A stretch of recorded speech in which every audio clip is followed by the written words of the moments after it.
Welcome back to another episode of the Full Subjects podcast. Today we are talking all about moving up in the markets. Is moving up the right move for you? Is now the right time to do it? Listen today and find out. As always, this podcast is for informational purposes only. It doesn't constitute any legal, tax, investment, financial, or any other advice that's not intended to cause or induce breach of any existing agency agreement. And let's get into it. The conversations that we often have, both Cole and I, with people in the markets, maybe they're needing more space, maybe they have kids, or maybe they're in a condo and they'd love a yard for the dog, or there's multiple reasons why people could need more space. Maybe you're in a townhouse and maybe you've got mom and dad that are going to be moving into the basement, and maybe you'll be doing some multi-generational living. Lots of different reasons why people can be thinking that they need some more space. And there is a lot of opportunities still out there for upsizing. I think it's a great market for it. Personally, I made the most of the market. I can share that. And for homeowners, especially that purchase, in that 2018 to 2021 range, or even before then, Yeah. I think there's a great opportunity for those people in the upsize. So that's what we're going to be talking about today. You're not necessarily trying to buy your first home because, again, you're already in the market. Maybe you're getting into your forever home or your long time home, or maybe it is just the next step on the property ladder. Maybe you're going from that condo to that townhouse. We are seeing some people as well go from that condo and reach right to a detached. There's some big opportunities out there in the detached world right now too. hmm The good news is the market looks very different than it did just 2 years ago. And in many ways, that's creating opportunities that we haven't seen since before the pandemic. Cole, what do you have to add to that? I mean, I think you just basically covered the whole episode here, but no, Not a, in all seriousness, we'll go into a little bit more detail here. But what Austin's saying is that there is opportunities for not everybody. I don't think we should pretend like everybody's going to be in the same position, but there is certainly opportunities for some people to move up in this market. And we just want to provide a little bit of insight on where those opportunities might be and why it might be the right time for you, because things have normalized for sure. From my perspective, rates have normalized. You're seeing a lot more stability in rates these days than we have in the past. Like I think back to 2023 when interest rates were all over, well, they were high, like high interest rates on the fixed side. We saw obviously the crazy climb that was variable interest rates. And that was a scary time for people renewing, for people that were riding that roller coaster ride of variable rates. It was not a lot of fun, but things feel a little bit more normal now, Austin. We've seen a little bit more consistency, property values. I mean, they still maybe coming down in some senses. And yes, that will impact your equity, but depending on when you bought in the market, you might actually have quite a bit of equity that you can utilize, mainly if you're moving up as a down payment, because you've been making your mortgage payments. Maybe your mortgage is renewed once, or it's just about to renew, and you've got that additional equity based on the fact that your property value is maybe around the same price, or maybe it's gone up a little bit depending on when you bought. And I think to some people, they might go, there's no way my home value's gone up, but it might depend, right, Austin? It might depend on where you live specifically. It's going to depend on absolutely when you bought, but there's hidden opportunities, and there's also some opportunities out there that are a little bit more obvious, but people don't seem to also see them. That's kind of my sentiment on it. very well said. So let's talk and contrast the markets that we've seen and what we're seeing Yeah. now. So I would say now is more back to a neutral market or even a buyer's market in sense of like pace and what you're seeing in transactions. So in 2020 or 2021, homes sold in days, places would hit the market on Tuesday. They'd hold or Wednesday, they'd hold a direction of offers for the following week. And a lot of times subjects were waived. You'd be looking at 4 places on the weekend, picking one and hoping that you won. And basically it was just rinse and repeat. Things were staying on the market for like a week at a time. In 2023, we saw the pendulum shift the other way. Everyone hit pause. Buyers waited, sellers waited. Transaction volume slowed dramatically. And then fast forwarding to today, interest rates have settled. We're kind of in the 3.5 to 4.25 range, depending on your Yeah. ratios And and term. they've remained around there, which is the greatest part of it. Yeah, and then obviously with prices coming down as well, and even going back to 2021 or 2020, you saw rates in the 1.5 to even lower than that in some scenarios, depending on if you were taking a variable, and then rates climbed up to five something, Mhm. and then they settled down, and then prices have dropped too. Right now rates are in a comfortable range. Inventory has improved. You've seen active listings come down a bit. Buyers have more choices. Sellers, I think, have more realistic expectations as well because Some of them. sometimes, in theory, yeah, Just to throw a shot in there, but yeah, yeah, not all of them. that was in the show notes. And in Yeah. theory, yes. No, all jokes aside, the conversations that I'm having with people, for the most part, is people, they see the news, and when you show them the data, you show them numbers, you can kind of see how they correlate, and you can see, like, you know, if it's a townhouse complex, you can say, hey, look, year ago this was the price, then it's dropped a little bit more, so you need to slot in kind of under that if you want to be successful with moving. And then also being really honest with, like, the features of your units versus other ones, as an example. So if you're the townhouse that's got a yard and an end unit versus the one that's in the back of the complex that backs onto a lane or a street, like, it's going to be, you have to factor and price properly, taking in all of those factors, as opposed to back in 2021 it was like, okay, well, the last unit sold in here for 700, so the next one's going to be 725. Mhm. And again, this is just an example, but the other one had a bunch of features that were great, and this one, yeah, it was on the busy street, but again, people just wanted a unit, whatever else. So you can really kind of cut your teeth and look at places more than once if you want to. Or what I'm even experiencing on my listings are people are coming in and saying, yeah, I really like this, I'm going to go look at four more just to make sure that I don't like all the other ones more, but this checks all the boxes, so maybe we'll see in a couple weeks. It's like, oh, great, fantastic, that's awesome to hear. But what that alludes to is buyers have more choices, sellers need to be realistic, sorry, with their expectations. And that's exactly the type of market that move up buyers benefit from. Why are move up buyers in such a strong position on the financing side, Cole? So what it comes down to is what I said before. It comes down to equity. What equity can they access? Now there's going to be different categories here depending on how much you put as a down payment when you first purchase, because as we've talked about many times, you don't have to put 20% down when you buy, especially if you're buying a unit that you plan to live in. But let's say let's say you did, you put the 20% down back at a time, let's say 2018, 2019, pre-pandemic. You bought a unit and you've been paying your mortgage. Your interest rate was low at the time, which is good because it meant that a lot of that payment was going towards paying down your mortgage. So you're paying down your mortgage, you're growing equity. Obviously, you've seen your house price go up in 2022 and then it's come back down. And the reality is, though, is you still have equity, and that equity has actually probably grown depending on when you bought that home and what you bought it for at the time. But there's a potential that you have additional equity now. And the nice thing is you can take that equity out. You can sell your house, you can use that equity.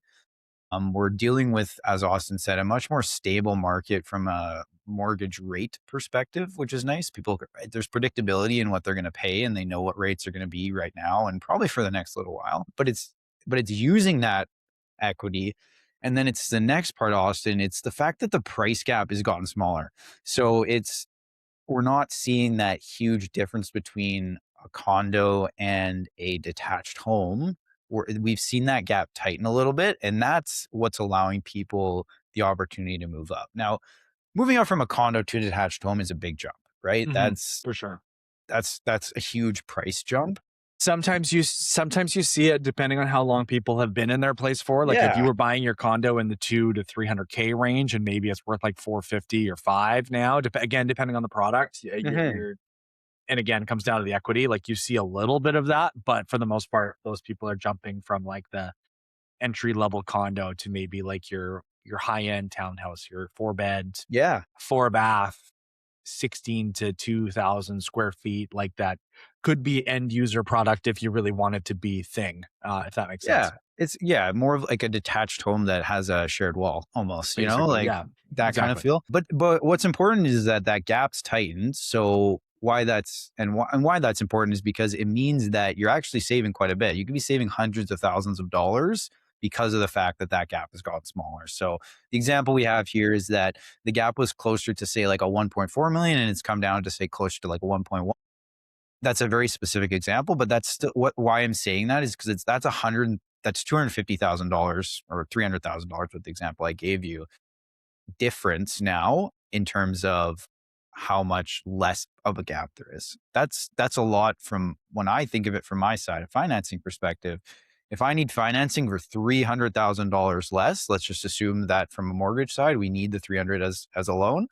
That's a huge difference from a qualification. Like I don't need the income to support an extra $300,000 now. I need less. So plus you have that equity that we talked about as well. So the numbers look a lot nicer if I had to summarize what I'm trying to say here. And it makes it a lot more likely for people that fit into this category to move up right now. And to be honest, Austin, the people in that category may not have a better opportunity than we're seeing right now. We don't know that. We don't have a crystal ball, unfortunately, but it may not get better for that specific group we're talking about than it is right now. That's kind of what we're trying to say. Would you agree? Yeah. I mean, it's, yeah. I mean, I have this conversation with people all the time where they're thinking about, jumping up, and they tell me like, well, in our complex, things were selling for 800K and you're telling me to list for 750. And it's like, yeah, like that's true. But the $1.5 million house that you wanted to buy is also now listed at like 1,378. So do you want to focus on the 50 grand less that you're selling for, or the 100 grand less, or 125 grand less than you're purchasing for? For sure. When you look at the spread, you're still saving 75 grand. Because, if you want to sell for 800, that's cool. But now you're purchasing at 1.5. So again, it's just about the context of the move for sure. Let's do something. As you guys probably know by now, we have notes as we go through this. I'm going to jump ahead a little bit, Austin. Maybe we'll come back to. We do prepare. Yeah, we do prepare. Maybe we'll come back to specific areas in a minute here, because I don't want to put you too much on the spot. But let's talk about selling first versus buying first. So let's break those down. I'm going to put you in the hot seat here in terms of kind of breaking down what that looks like and what you suggest and why one way might be better than the other. A lot of pressure. Okay, let's do it. All right. So let's say option one, I'm going to sell I'm moving up. So I'm going to sell first. Give me your breakdown of what that looks like and why that might be the best option for somebody. So should you sell first or buy first? Well, I'm saying I'm going to sell first. Okay. Tell me if that's a good choice, a bad choice, some things I should be considering if that's what I want to do. That is the best choice. Okay. That is the best choice. That should be the only option. Like we should just be seeing right here. That's like the only option. There isn't more than one. Yeah. Okay. And the reason for that is this.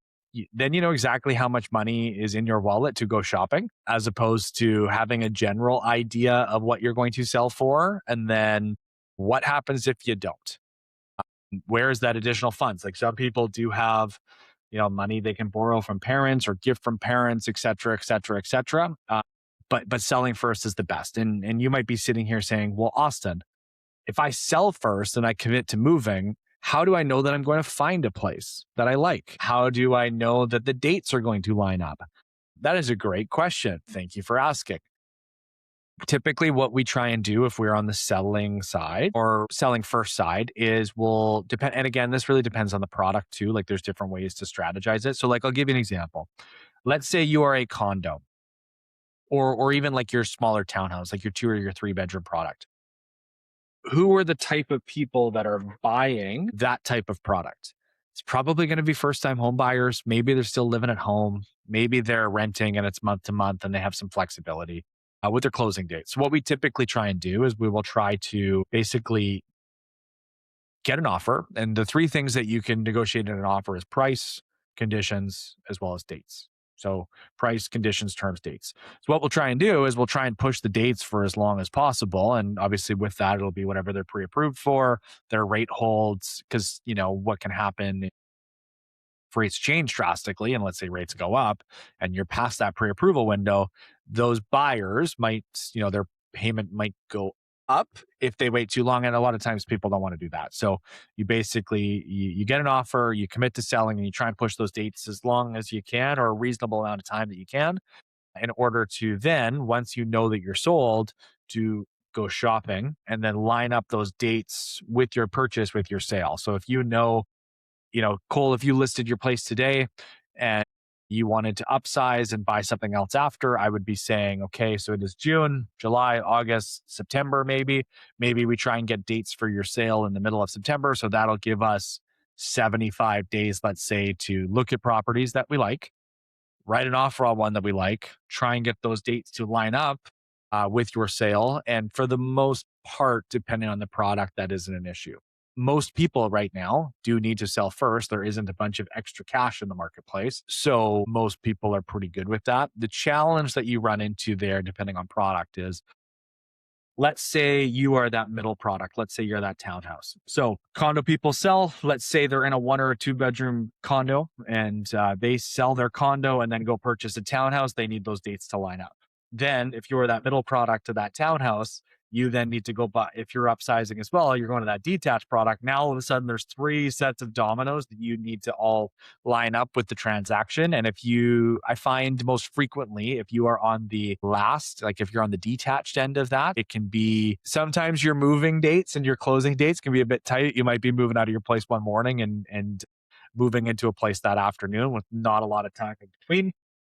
But with that being said, maybe the place that you're going to is vacant. Maybe you're moving out of town and you or one of the people in the transaction are moving out of town and they're out early. There's different things that can happen, but that is the challenge, I guess, with selling first, and it ends up being a bit tighter on the schedule if you're the one of the later dominoes in the transaction.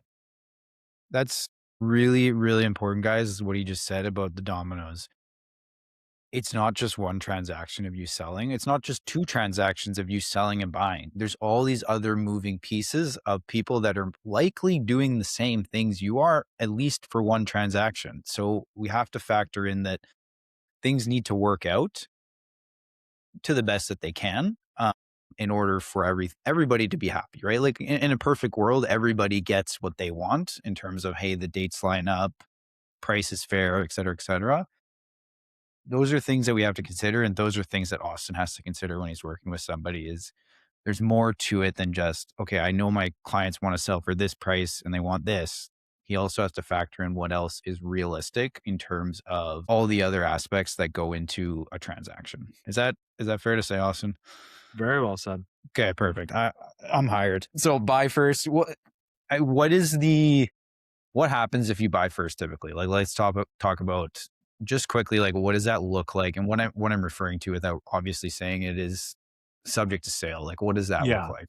Yeah, I was gonna say, like, hopefully you're not just committing to buying something and being like, "Oh, I'll just sell after," because, like, it is possible, but all of a Yeah. sudden, if you do your inspection and then all of a sudden something pops up in it and your money and your ratios and things change, that can be very problematic. But, what you're alluding to is being, like, subject to sale, so maybe Mhm. you start looking for a property and before you're sold, and again, it can be a great thing to do, but it really depends on the product and what it is. Like so many people, well, I only want to move if I get this certain property or if it's that unicorn property. And that's great. Like that's a great way to do things. If that's what you need to do. Let's say you've been in your home for an extended period of time and you only want to move if the right thing pops up. Like that happens for people for sure. But what I also know is if you only want to move because a very unique, desirable product pops up, somebody else is going to be in the same boat where that super unique, desirable property is going to pop up and also check the boxes for them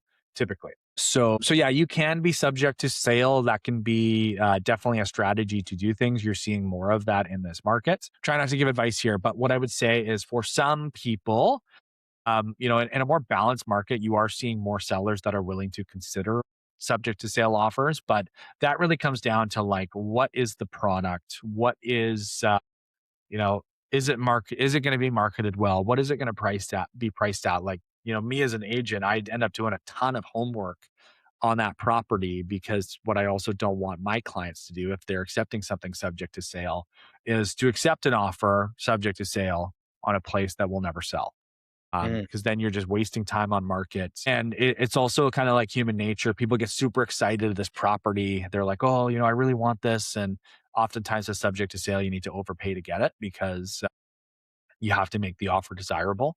Mhm. And what happens is it's human nature to say, well, we'll do whatever it takes. Yeah, we'll take that number in order to get that subject to sale offer. And then all of a sudden people are like, well, I need to sell it X number in order for it to make sense for me to move. And then, they end up pricing too high and it sits and they don't sell. And it's just problematic. So you just need to know that the people that like the buyers on that property are going to price properly, make sure it's a desirable product that's actually going to move and are going to be as effective as at doing such. Does that make sense?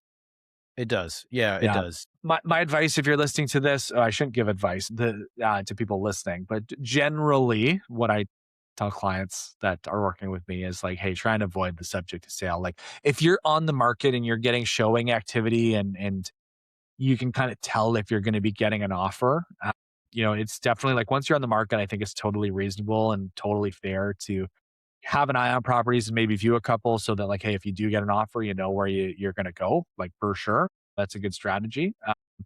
There's a confirmation of sale subject that you can do as well, which is kind of like an in between of subject to sale and already being sold. The difference is basically that you have an offer on your place. It also assumes that offer is going to go firm. But yeah, I mean, you kind of know when you're on the market based off of your activity if you're going to sell or not. If you had no showings in 3 or 4 weeks, you're probably not going to get an offer. But if you're having, 5 to 8 showings a week and your open houses are busy, that typically means that your product is in the right kind of ballpark where you could get an offer at any time. And I mean, you're probably going to be in a position to move. Amazing. All right, so I'm going to talk about option 3 here, guys, because this is my realm. 3, I can't count my fingers here. Option 3, bridge financing. So this is basically the hybrid option, Austin. It allows you to carry 2 places temporarily. That's kind of the gist of this. Comes at a high cost, which is really important, but it allows some flexibility with completion dates. So it allows you to maintain ownership of your current home before it completes the sale while also taking on the purchase of a new home. That's what bridge financing is really for. It's for bridging the gap between closing dates. So that's something that can be looked at where we do run into a predicament where dates maybe just don't quite work. These are usually short-term, higher interest rates, but because they're short-term, the cost can make sense for people because, as Austin said, they find the home that they want.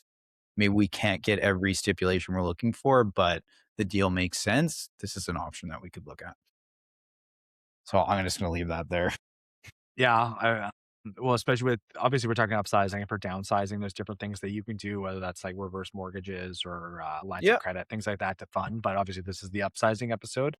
Yeah, for sure. So, and obviously that can, obviously one of the things I talked about is, well, I'm only moving if I get this certain property. That's typically something we hear quite a bit on the right sizing, not downsizing, right sizing front. So yeah, that'll be another episode. Mortgage strategy matters more than ever. So moving isn't just about finding the right house. It's about making smart financial decisions. So things that you should be asking yourself, can you port your mortgage? Is there a prepayment penalty? Would a shorter fixed term give more flexibility over the next few years? It really comes back to, again, if you're going to make a move, how long do you plan on making that move for? All of these decisions and asking yourself these questions can save you on cost and save you a ton of money. Especially sometimes a break fee on a mortgage can be tens of thousands of dollars, Cole. Yeah, there's cases where that's true. Absolutely. So, it's important to have a realtor and a mortgage broker like us working together to create tremendous value. And the real estate decision and the financing decision shouldn't necessarily happen separately. So it's two parts of the same conversation. It's a lot easier, guys, if it's happening at the same time. By no means is Austin not going to work with another mortgage professional, and by no means am I not going to work with another real estate professional. That's not what we're saying here. It's not, but what we're saying is it works a lot better when the two parties are on the same page and understand what each one is saying so that we can collectively work for the best interest of the client. That's the one takeaway I want you to take from this. So, Austin, let's talk about what could change, and then we're just going to do a quick wrap up here. 5 things that we think everybody should do if they're looking to take advantage of the move up here. We'll just summarize things at the end here. So, what could change? Things can always change, guys. Interest rates can change. It's not looking like we're going to see any dramatic changes on that front, but political instability can always cause changes to the interest rate market. So, there's always concern there. Policies. We just recorded another episode about this, about different policies coming into place. Those can impact the market. tax changes can impact the market. The foreign buyers ban, which is coming up for, I don't want to say renewal, but is ending at the end Ex- of 2026. yeah, it's like expiring basically. Expiring, yeah. So may or may not get extended. That's a big one. Developments can change things as more inventory comes in, more inventory comes off. That can obviously impact the market. It's very cliche, Austin, but don't try to time the market. At the end of the day, time in the market is always more beneficial.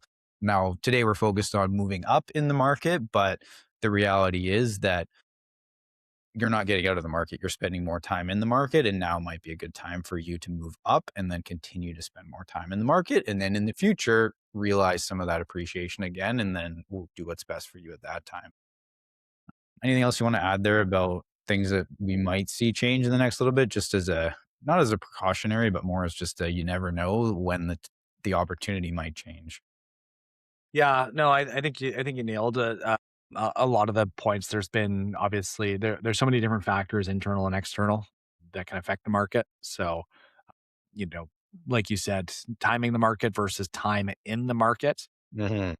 Very well said. If you are thinking of moving up or getting into the market this summer, try and figure out what your house is actually worth. You Yeah. know, I personally did this when we moved. You do your market evaluation, you find out how much is left on your mortgage, what your renewal payment will be, like factor all of these things in, ask the important questions of like, hey, if we do upsize, what does that number look like? What does what does everything look like? Hmm. And that kind of segues nicely into the second question to ask yourself. The second thing to do is meet with a mortgage broker and compare your different financing strategies and options. Hmm. We've talked about this before, but if you're thinking you want to spend X on a place, but maybe if you spend a bit more, you can get something with a suite that's going to help that's going to help pay your mortgage. Maybe that's a better option. So look at those different things. Third, what I would do is if you are thinking of a move, like don't be afraid to like check out a few houses. So if you're in a condo and you want to maybe look at a couple townhomes, or if you're in a townhome and you want to check out a couple detached properties, like don't be afraid, whether that's reaching out to myself or any other agent, preferably myself. But anyway, or go through a couple open houses and just kind of get a feel for what's out there and the pricing and even if you're 6 months away, it'll kind of motivate you a little bit sometimes to declutter, depersonalize, do all the things that you need to do to get ready. And also, you get a feel for what you like and what you don't. And maybe you check out a couple open houses and you're like, yeah, maybe townhomes aren't my thing. Maybe I do want to just jump to that detached property and be done with strata fees if you're already in a condo or maybe a smaller townhome, things like that. What else would you be asking yourself, Cole? You kind of alluded to this already. So getting your home ready for listing, assuming you're looking to move up. This is where bringing in a realtor early is really valuable because they can give you some insight on what's worth the investment, what may not be worth the investment, what are things that you can spend time cleaning up, decluttering. I would argue it's never really too early to do that if you're considering selling because there might be more than you need to do than you expect, and there might be less, but it's better to know the information up front so that you can prepare for that. And then lastly, it ties back into talking to a broker, but it's the financial aspect of it. So knowing the complete budget. So how much is it actually going to cost me to transact? So legal fees, property transfer tax, moving costs. And then beyond that is also if I'm moving from stratified to not strata, now I'm not paying a condo fee, but I have to consider that my property taxes are going up. So just looking at the full financial picture is really important of both the transaction as well as your ongoing financial obligations once you make that move up, I think is really important as well. Anything else you want to wrap things up here? That was five things, guys. Just to reiterate. So, figuring out what your home's worth, talking to professionals. So, number one is talking to the realtor, figuring out what it's worth, going beyond just an online estimate. Number two, talking to a mortgage professional. Number three, don't be afraid to start looking at places. Whether Austin's saying go to a few open houses, figure out what's out there so you can make an informed decision about what you actually want to move up into. Get ready to sell. So get your home ready. And then lastly, do a really good deep dive of what it's going to cost you to actually move and what your new financial obligations are going to be. Sorry, Austin, just to reiterate there. No, very well said.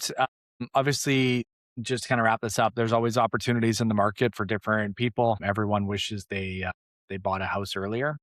Don't Sounds we? funny, but like, yeah, it's like, Wish I bought when I was in elementary school. yeah, but all jokes aside, like, I'm sure you do too, but I kick myself for not getting into the market earlier. How about yourself? Yeah, for sure. I wish. Yeah, absolutely, absolutely. As soon as I possibly could have, I wish I did it sooner.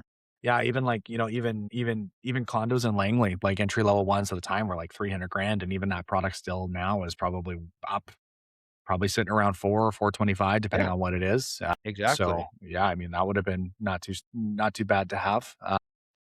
Prices obviously accelerated in 2016, 2019, and as much as the market is tough right now, the pendulum will shift the other way. You're seeing balanced conditions, you're seeing stable financing, healthy inventory, negotiating room. That combination doesn't necessarily come along very often. So, yeah, there's some opportunities, and we think it's definitely this is where the opportunity is in the market. So, if that is you and you're thinking of maybe upsizing, it is a great time to do that. So, as always, guys, thanks for listening. If you're subscribed, or sorry, if you're listening and not subscribed, how dare you? Make sure to do that as well. Leave us a 5-star review. We appreciate it. And we will see you next week. Thanks, guys.